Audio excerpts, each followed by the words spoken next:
Hello, हाय, नमस्कार. प्रिया ब्लॉगमध्ये तुमचं पुन्हा एकदा मनापासून स्वागत करते. मी तुम्हाला माझ्या किचनची टूर दाखवणार आहे. हे बघा, माझं छोटंसं किचन आहे.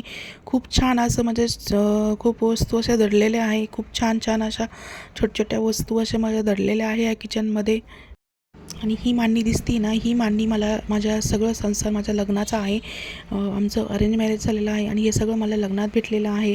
आणि बघू शकता, हे किचन वाटा खूप असं छोटं आहे आणि त्याच्यानंतर आम्हाला असं पाणी भरून ठेवावं लागतं.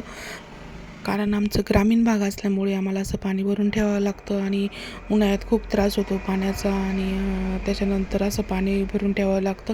पाण्याची खूप अडचण आहे आमच्या इकडे आणि खेडेगाव असल्यामुळं तर विचारूच नका, पाण्याची खूप कफातपत होते. त्यानंतर मी माझे हे सगळे कपडे, वाळलेले कपडे सगळे मी घड्या घालून ठेवते. कारण आता कसं आहे, पाऊस चालू आहे आमच्याकडे, खूप पाऊस असतो आणि त्याच्यानंतर ते कपडे वाळतच नाही आणि खूप असे मग उबट वास येतो कपड्यांचा. त्याच्यामुळं मी संध्याकाळ रात्रीपर्यंत कपडे वाळून देते आणि सकाळी काढते आणि मग त्याच्यानंतर घड्या वगैरे करून मग सगळं व्यवस्थित ठेवते. माझं सगळं आता आवरून झालेलं आहे. किचन वाट्यापासून भांडे बिंडे जिथल्या तिथं सगळं लावून वगैरे सगळं झालेलं आहे. माझं कंप्लीट 10 वाजेपर्यंत, असं 11 किंवा 10-11 वाजेपर्यंत माझं सगळं आवरतं.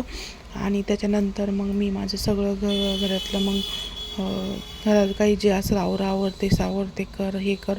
बाई माणसाला तुम्हाला माहिती काय, घरात किती कामं असतात, मग बाकीची ते कामं करत बसत असते. तुम्हाला वाटत असं ही घरात दिवसभर काय करते, तर माझे दुसरे पण कामं असतात आणि ते कामं आवरून मग मी मशीनवर बसत असते.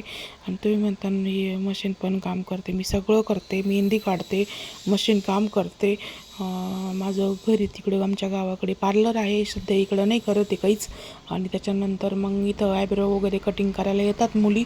आणि घरच्या घरी बाई माणसाला तुम्हाला माहिती आहे, काही कामं म्हणजे कोणतंच काम असं वाया जात नाही. सगळं म्हणजे घरातल्या भरात आपण कसे कमवू शकतो, कसं काय करू शकतो, हे सगळं डिटेल माझ्याकडून तुम्ही पुढच्या व्हिडिओमध्ये मी दाखवणारच आहे. मग मला इकडे यावं लागलं आणि इकडं काय पार्लर शक्यतो टाकलं नाही.